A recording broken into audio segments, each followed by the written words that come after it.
Welcome to our channel Satyadharmam. ఎవరైతే మన ఛానల్లో కొత్తగా విజిట్ చేశారో తప్పకుండా సబ్స్క్రైబ్ చేయండి, లైక్ చేయండి అండ్ షేర్ చేయండి. అలాగే మన వీడియోస్ పై మీ యొక్క సూచనల సలహాలను కామెంట్ బాక్స్లో కామెంట్ చేయండి. ఫ్రెండ్స్, ప్రకృతిలో అనేక రకాల జీవరాశులు ఉంటాయి.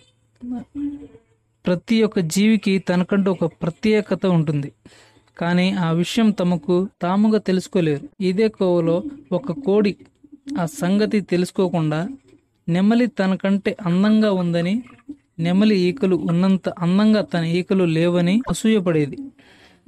ఆ అసూయతో కోపంగా తన ఈకలను పీకేసుకుంది. తన ఈకలు పీక్కుంటే ఏమవుతుంది? ఈకలు పీకను కోడవుతుంది.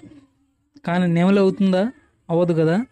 అలాగే మనలో చాలామంది ఎంతసేపు పక్క వాళ్ళ గురించే ఎక్కువగా ఆలోచిస్తూ ఉంటారు.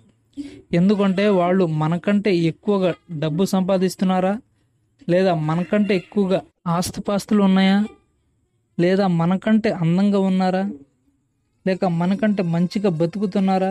ఎంతసేపు ఎదుటి వ్యక్తి మనకంటే అన్ని విధాలుగా తక్కువ స్థాయిలోనే ఉండాలని కోరుకుంటారు. కానీ ఎవరు కూడా మనకంటే గొప్పగా బతికితే అంత మాత్రం ఓర్చుకోలేం. ఇలాంటి సమాజంలో ప్రస్తుతం మనం బతుకుతున్నాం. మనలో ఉండే మంచి లక్షణాలను మెరుగుపెట్టి ప్రత్యేకత సాధించుకోవాలి. అప్పుడే నువ్వు కూడా వాళ్ళకంటే గొప్పవాడిగా ఎదగగలవు. లేకపోతే నీలో అసూయ, ద్వేషం, ఈర్ష్య ఉన్నంత కాలం నువ్వు నీలో ఉన్న సమర్థత కూడా కోల్పోతావు. నువ్వు ఎప్పుడైతే అసూయ, ద్వేషం, ఈర్ష్యను ఎప్పుడైతే వదిలేస్తావో అప్పుడే నీలో ఉన్న సమర్థతను గుర్తిస్తావు. నువ్వు గుర్తించినప్పుడే గొప్పవాడవుతావు. కనుక ఎదుటివాడి గురించి ఆలోచించడం మానేసి నీ గురించి నువ్వు ఎప్పుడైతే ఆలోచిస్తావో అప్పుడు నువ్వు పరిపూర్ణంగా జీవించగలవు. Thank you so much.